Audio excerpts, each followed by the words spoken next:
Big bad Uncle Dana and the boys, man. They're back at it once again, dropping a shit ton of fight announcements. And I understand that unless you're fucking next door neighbors with Patrick Starr, you've already kind of heard about this, but I understand I'm a little day or two late, but I wanted to get my One Piece Monkey D fucking Luffy shit. So I'm gonna be going over a few of the new fight announcements that just dropped. We got Mitchell versus Silva for UFC 314, the goddamn card of the year, the card of the century, for Christ's sake. It's a great fight. Gaethje versus Fiziev too. Justin Gaethje, he finally has an opponent, and it's Rafael Fiziev. Very mixed feelings on that. We'll get to that. We have Jamal Hill taking on Rountree Jr. A very quick turnaround. All of a sudden, everyone's glazing Hill, and you know what? I fucking love it. All right, I love that Hill's finally getting a little bit of respect here. The whole main card for the Hill versus Rountree Jr. card was announced. We're gonna lightly touch on that as well. Aldo versus Zahabi is confirmed.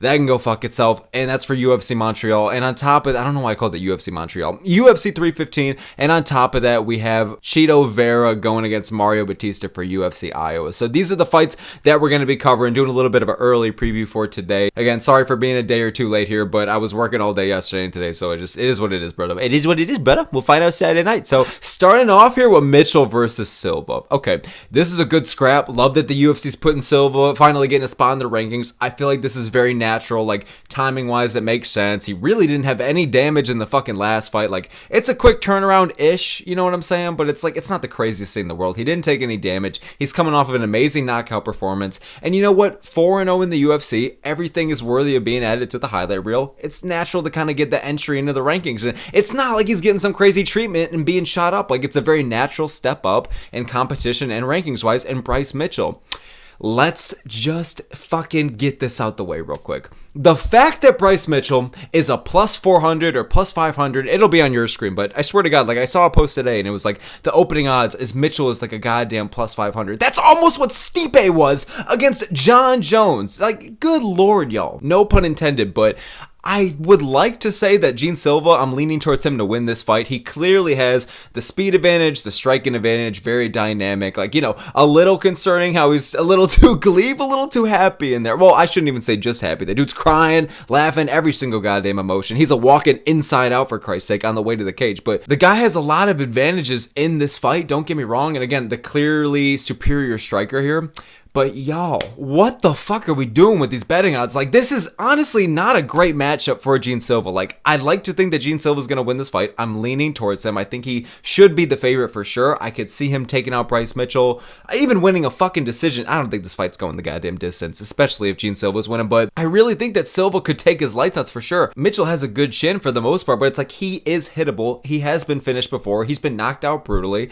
And again, who knows if Silva's power is on the level of like a Josh Emmett or some shit, but I don't even think it needs to be to that extreme. But either way, Silva really might be that guy, man. Like, his striking is crisp. He's riding a lot of momentum right now, coming out of like the Fighting Nerds, the camp of 2024. And Bryce Mitchell is just one of the most hated people, all right? One of the biggest heels in the UFC right now. But dude, the dude's grappling is levels above, I feel like, the competition that Gene Silva has faced so far. Like, Charles Jourdain, let's get this shit out the way, man. He was taking down Silva with relative ease. And it's not like Jourdain is even that much of a grappler in the first place, let alone that much of a good grappler. So now when you have Bryce Mitchell, who's got good ground and pound, good takedown entries, he's just good on the ground in general. Like, the wrestling is very fucking there. Say whatever the hell you want about the dude's IQ. Say whatever the hell you want about the dude's crazy ass controversial opinions, right? I don't agree with that shit, all right? This dude is retarded and I can't stand the guy. But listen, he has a real chance of winning this fight. Like, this might be one of those cases where I throw some money on the side. Like, I pick Gene Silva to win the fight, but I literally might throw a few bucks on Bryce Mitchell because those odds are ridiculous.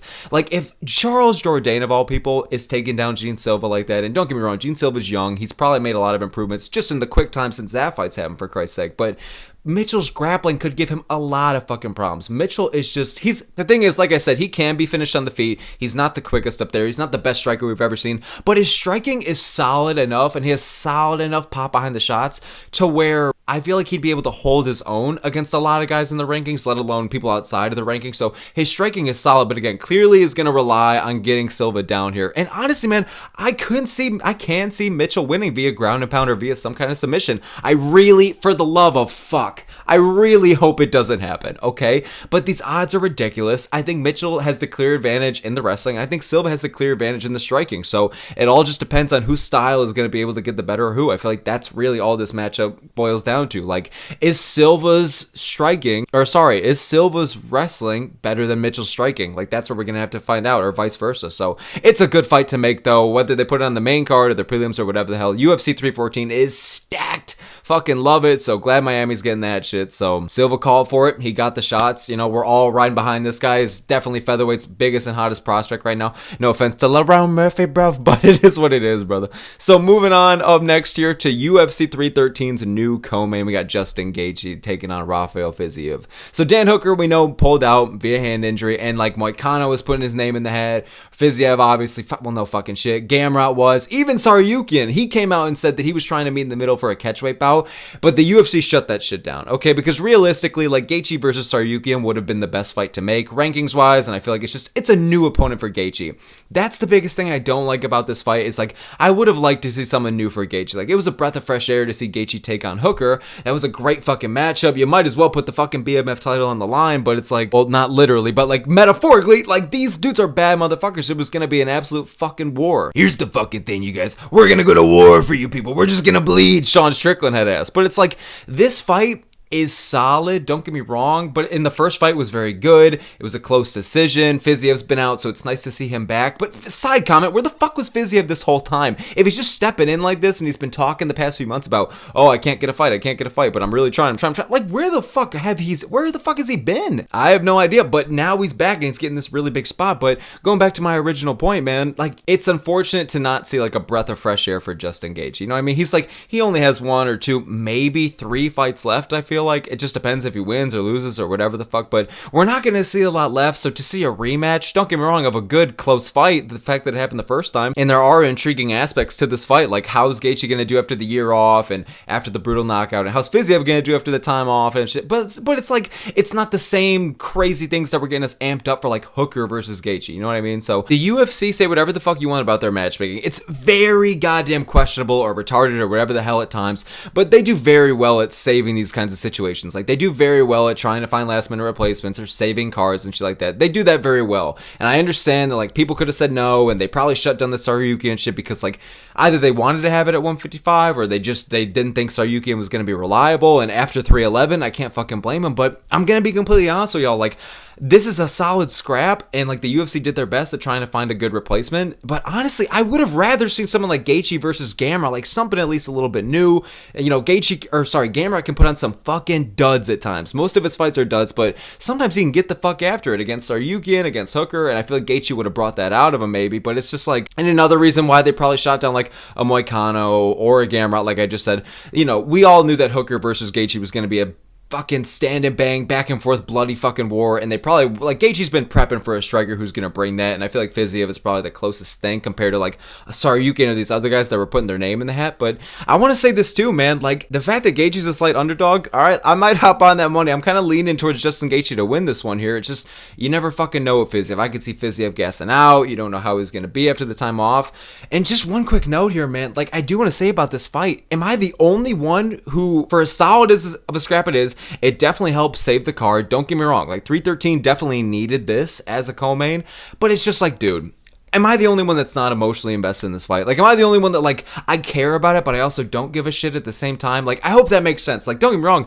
I'm gonna watch the fight. It's probably gonna be a good one. I'm very curious to see who wins, but I don't really care at the same time. Like, this isn't a fight that I'm gonna be getting super excited for. It's probably gonna go above expectations, hopefully at least, but I really don't care about it at the same time. Like, it sucks that we're seeing a rematch that nobody really asked for, or, like, if Gaethje wins, like, it's not gonna do too much for his legacy or anything like that, or like a big win, kind of just gets him back in the win column. For Fiziev, this is the opportunity of a lifetime to get this win, but it's just like, this fight really, there's intriguing aspects, but I'm not gonna lie, like, I also don't care at the same time. Like, for the situation that the UFC was dealt, they did the best they fucking could, but this fight, I'm having a hard time getting excited for it. Like, I'm excited, but I'm not like genuinely excited, you know what I'm saying? So I hope that makes sense, but it is what it is, man. So solid, but yeah, just unfortunate. It's a fucking unfortunate situation, but it is what it is, man. Moving on, up next here, let's talk about UFC Kansas City, because y'all,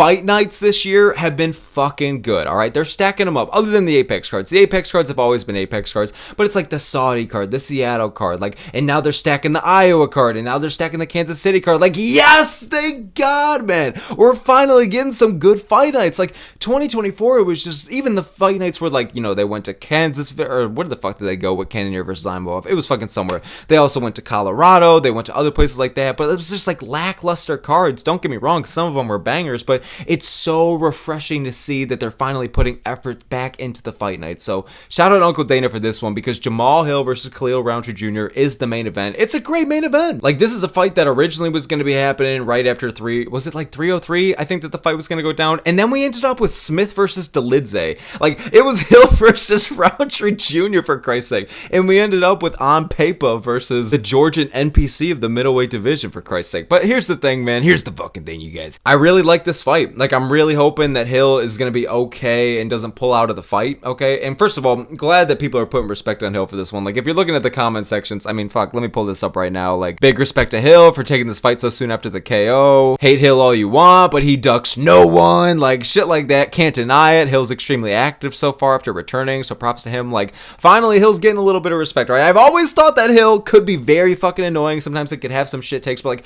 I was very confused why the dude got so much shit as he does. So this is refreshing to see. I think he gets fucking smoked in like the third round here, I'm not gonna lie. But either way, this is a good fight. I'm pretty sure that Hill's a big sizable favorite, at least from what I saw. I think he's like a minus 200 to open things up. And I'm kind of surprised at this. Like, don't get me wrong, the thing that holds me back from picking Hill is the quick turnaround, okay? Like, he won the second round against Prochazka. He looked good in there. He was holding his own. Like, he did get rocked in the first round, but he came back efficiently, you know, and he was making it competitive. But like, to turn around after 3 months when you're, you know, these are light heavyweights too, and you're facing Yuri Prochazka. So not only is it the heavier weight classes where the damage is just fucking extreme up there, but on top of that, you're dealing with the guy who's one of the hardest hitters for that standard. Like, in a guy like Yuri Prochazka, let's go for that. I take your light off and I send you into coma. So it's just like, for Hill to do this, all due respect. And if it wasn't, like, if this fight was going down in like the summer sometime or like early fall, I would be honestly 100% picking Jamal Hill. Like, I'd be confident in that pick. But I'm leaning towards Rountree Jr. on this one. I'm leaning with Khalil Rountree. Like, listen, Rountree's got good Muay Thai, good striking. It was an incredible performance against what the fuck was his name? Alex Pereira. How the fuck am I forgetting the champ? He had a good fight against Alex Pereira, good performance, really put himself on the map. But at the end of the day, man, I think skill for skill, Hill is probably the superior fighter, at least on the feet. But it's just like, and say whatever the fuck you want about that, okay? That could easily be disputed or disagreed with. But I'm just saying, like, if this fight wasn't such a quick turnaround for Hill, I would be leaning towards him to win this fight. But because the quick turnaround, even though I do think that I like what I see more at him out of the feet, like, I think the guy has a solid chin. Like, he was able to eat Prochazka some of his biggest shots. Like, don't get me wrong, Prochazka took him out of there. But in my humble opinion, I think Prochazka is the second best light heavyweight on the planet. And I'm counting Big Ank. So I really do think that Prochazka is that good. There's nothing wrong with losing to him or even be finished by him. I mean, it's a Prochazka fight, all right? It's going to end for a brutal finish for either him or his opponent anyways. But it's just like, this matchup itself, it does concern me for Hill. But hopefully at least we get to see it. Like I said, like, this fight was trying to go down for 303 last year, but it just, Hill got injured. So, because he did the same thing. Like, he fought in April. He wanted to make a quick turnaround. I guess this is just what Hill does. Like, I think after losses, like, he just wants to completely, like, get back at it. He's pacing back and forth in the room for 24 hours, and then he's got to get the fuck out of there, and he's calling up Uncle Dana and saying, give me the soonest fight possible. I'll take it. So, Rountree Jr., this is a great fight. Both these guys, we're going to see a striking spectacle. You know Jamal Hill, I don't even think Jamal Hill's ever thrown a fucking takedown in his UFC career. And you know that Rountree Jr. is not going to fucking throw a takedown. So we're going to see a stand and bang war. I would say 100% this fight's going to end in some kind of brutal finish, whether it be for Hill or for Rountree. So very intriguing fight. Great fight to have as a main event. It's going to be a fucking war. It's going to be a barn burner. Rountree could take his lights off. Again, he's riding a lot of momentum right now, but he also took a shit ton of damage in his last fight as well. So you have to consider here, even though he's had a couple more months of rest. How is that going to be dealt with? You know what I'm saying? So both these guys are a bit compromised coming into this one, but I just like the momentum of Rountree Jr. right now. This is a fantastic fight. This is a great main event to have. It's going to be a barn burner, and one of these guys is getting their fucking lights taken off. I will say this real quick before I talk about the rest of the main card. Both these guys could use a fucking win. Okay, more so Hill in my opinion. I think there's a bit more urgency from him, but both these guys, I think they're coming off of losses, man. They could really just kind of use the win to not only put him back in the win column and maybe fight up, but it's just like to just get the momentum back on their side. Like Rountree's riding a lot of momentum, but it's more so because he was kind of unknown going into the Pereira fight, or he was like a plus 500 or some shit like that. First of all, insane that those are the same odds as it was for Mitchell versus Silva, but fucking whatever. But still, Rountree could use the win, and it's unfortunate for Hill, you know, to have to keep taking elite matchup after elite matchup, but the dude's a former champion, and like he is holding on to that number 4 spot. He's gonna have to keep taking these fucking matchups after matchups, and that's just the price you pay when you kind of are at that elite level. So yeah, this is a fantastic fight, man, but leaning towards Khalil here. We got Anthony Smith versus Zhang Mingyang. Like, what the fuck is Smith doing? Is he literally just blindfolded when he signs the contract? Like, does he literally just pick some name out of the fucking rankings out of a hat? Well, this guy's unranked Zhang Mingyang, who, don't get me wrong, this is such a dangerous matchup for Smith because we kind of don't really know, at least in the UFC, how good Minyang's grappling is. But his striking, man, it's fucking dangerous. I'm pretty sure all of his wins, or most of them, ended via first round knockout. He's got mean power on the feet. He's a good explosive striker who's kind of starting to come into his own and ride a little bit of momentum, but this is his entry into the rankings, and I think that he's, other than like a Carlos Ulberg, if you even want to call him a prospect anymore, but if Ulberg doesn't qualify as a prospect, I think that Zhang is probably the division's hottest prospect. But when I say hottest, I don't even mean in terms of popularity or momentum, just in terms of probably being the most dangerous, or who could go the most far, okay? Because here's the thing that also sucks about this for Smith. He's picking a guy who's the least popular prospect. Like, not a lot of people are talking about Zhang. Not a lot of people are invested in him. He's clearly fucking good. He's clearly fucking dangerous, and I think he's gonna go and knock out Smith brutally. But at the end of the day, man, like, it's just a tough matchup for Smith. Even if he wins, like, it's not gonna do too much for him. It's a Vitor Petrino 2.0 situation. Not exactly, but you know what I'm saying. So Zhang is fucking dangerous, man. I can see him knocking his ass out. I don't know what the fuck Smith is doing here. Maybe he's just hopeful, like, Zhang's ground game isn't that good. We could see another fucking Gili or some shit like that. Whatever the fuck, but it is what it is, man. We also have Chikadze versus Onama. A pretty solid scrap. David Onama getting a shot at the rankings again here. And you know what? I feel like after the little streak he's putting together right now, I feel like it's fair to give him this matchup. It's a good scrap, to be honest. I'm leaning towards Giga Chikadze here. I know that he's coming off the loss to Arnold Allen, but there's a clear difference in the skill level, in my opinion, between Arnold Allen and David Onama. So I feel like Chikadze is going to shine. The fact that he even made the fight against Allen, honestly, way closer than people thought. So the fact that that was even a thing, it gives me hope that he could be able to win this fight. So don't get me wrong, like, just because Onama doesn't have a ranking next to him, that's not why I'm not picking him. But it's just like, I don't know, I just think that Chikadze is going to be the superior striker here, and I think I could see him winning this one. So it's a good fight to make, though. We have Michelle Pereira versus Abus Magomedov. Somebody's fucking dying of cardiac arrest in this one, bro. But honestly, it's going to be an explosive fight. This is a fun fight to have in front of fans here. Abus Magomedov getting another shot at the rankings. I'm pretty sure he hasn't since the Sean fucking Strickland fight. But, and then we also have opening up the main card. Well, this isn't in any specific order, but probably opening up the main card because there's no rankings besides these guys. We got Ikram Aliskerov going against Andre Muniz. This was originally booked for UFC Saudi. It's a great fight to have. Aliskerov is coming off the loss to Whitaker, but it's like, people forget, man, but like, the dude is still dangerous, and I feel like is going to be still a dangerous prospect for middleweight, even though he's coming off of that loss. Whitaker's just fucking that good, man, so deal with it. But we got Andre Muniz, who is kind of lacking in the momentum, kind of lacking in the wins right now, you know, Rob and Iron Turtle and all that shit. But I feel like his grappling is going to present a lot of problems for Aliskerov. So stylistically, it's a great matchup. This is a fantastic fight night card to have with a fantastic main event. So fucking love to see it, man. Moving on up next, though, to Jose. God damn it, bro. God damn it, man. We got Jose Aldo taking on Ayman Zahabi. Ariel Helwani head ass for UFC 315. I hate this fight. You probably hate this fight. Unless your last name ends in Zahabi, whether you're the coach or you're the fucking fighter. I really don't like this fight. Like, the Aldo treatments, there's so many better matchups you could make. I'm going to make this brief because I feel like everyone's already been saying a lot of similar things about this fight. Like, a lot of people hate this fight, and I feel like with very fucking good reason. Like, you could have given Aldo so many more, or not even opportunities, so many more opponents in the rankings. But, like, we're going with Zahabi. I understand that it's a Canada card, and like Zahabi is kind of Canada's. This is kind of sad to say. I'm sorry to all the Canadians watching, but Zahabi's y'all's best prospect right now, and I'm sorry, that's really fucking upsetting because it's fucking Zahabi. There's nothing crazy about the guy. He's not that entertaining of a fighter. He doesn't have that crazy of a skill set. He doesn't have any momentum going towards him right now. A lot of people don't even know who the fuck he is, and we're giving him Jose Aldo. Now listen, you did it with Jonathan Martinez. I honestly can understand that. You did it again with Mario Bautista. Okay, it's very questionable. What like people were tilting their heads. What the fuck is this matchup? But you know what? It is what it is.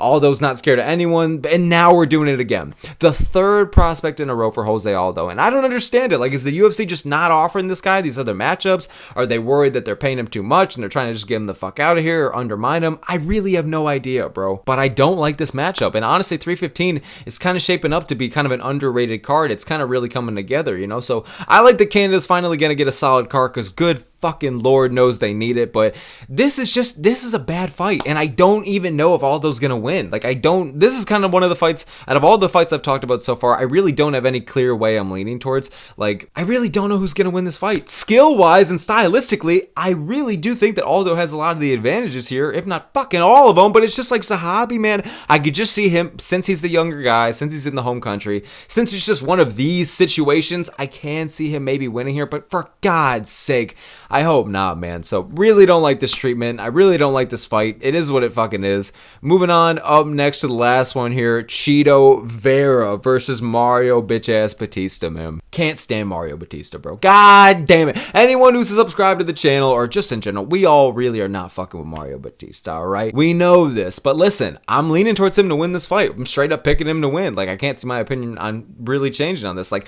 I can't stand the dude. Like, the whole thing, like, if you're getting 10-8'd on the mic by Henry Cejudo, man, what the fuck is going on? You're putting on one of the most frustrating performances of all time against Jose Aldo. I can't stand that shit. Even then, like, Bautista's a solid prospect, don't get me wrong, solidly well-rounded, he's got skills for sure, he's a good fucking fighter, but at the end of the day, man, like, the dude can put on duds, and I don't think there's anything like crazy about his skill set that kind of just puts him above the rest. Like, oh, like, Bautista, you gotta watch out, man. This guy, like, is gonna fucking be dangerous for the top 5, man. He's gonna be dangerous for Marab. I feel like out of everyone in the top 10, I mean, I don't have the rankings pulled up right fucking in front of me, but off the top of my head, I feel like Chito is gonna be the most winnable matchup for him, man. Even the top 15 even. Like, Chito Vera, like, especially the fact that this is a 3-rounder because it's gonna be like the co-main event or maybe the feature fight. I was gonna be stacked, but Sandhagen versus Figgy's the main event.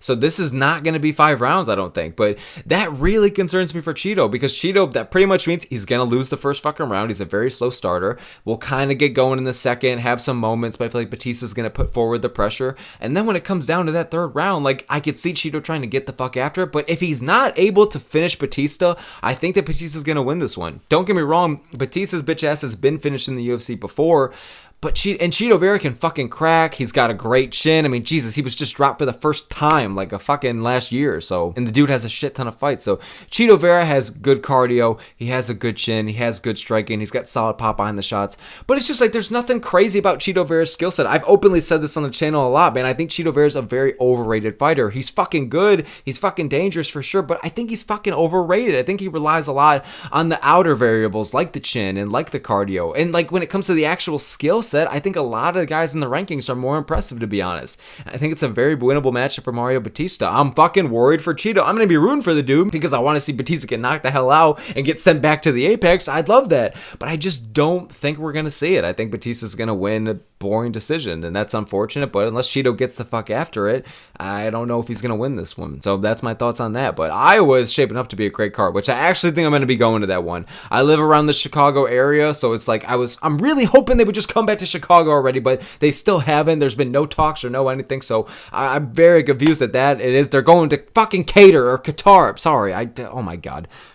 That's the most American thing ever. I just called it Qatar, the goddamn country. But they're going to Qatar first before they even go to Chicago. What are y'all doing? So, for Christ's sake, man, I'm probably going to be maybe going to that Iowa card. But it's shaping up to be a solid one. I love that the UFC is finally treating fight nights with some goddamn respect, with some goddamn integrity, man. So, I appreciate them for that. But anyways, man, most of these are pretty good fights. So, glad that the UFC is cooking here. Appreciate that. So, anyways, that's going to be my thoughts for these matchups. Let me know what you guys think in the comments below. below. Let me know what you think of my thoughts. Let me know what you think of these matchups. Let me know who you think is going to fucking win. So thank you guys so very much for making it this far in the video. If you guys can help me get to 1,000 subscribers, I'd really, really appreciate it. But just in general, thank you so very much for watching this video, making it this far. All the smoke, MMA here. Appreciate you all a lot. Thanks so much for watching. Enjoy these fucking fights, man. And I will see you all next time.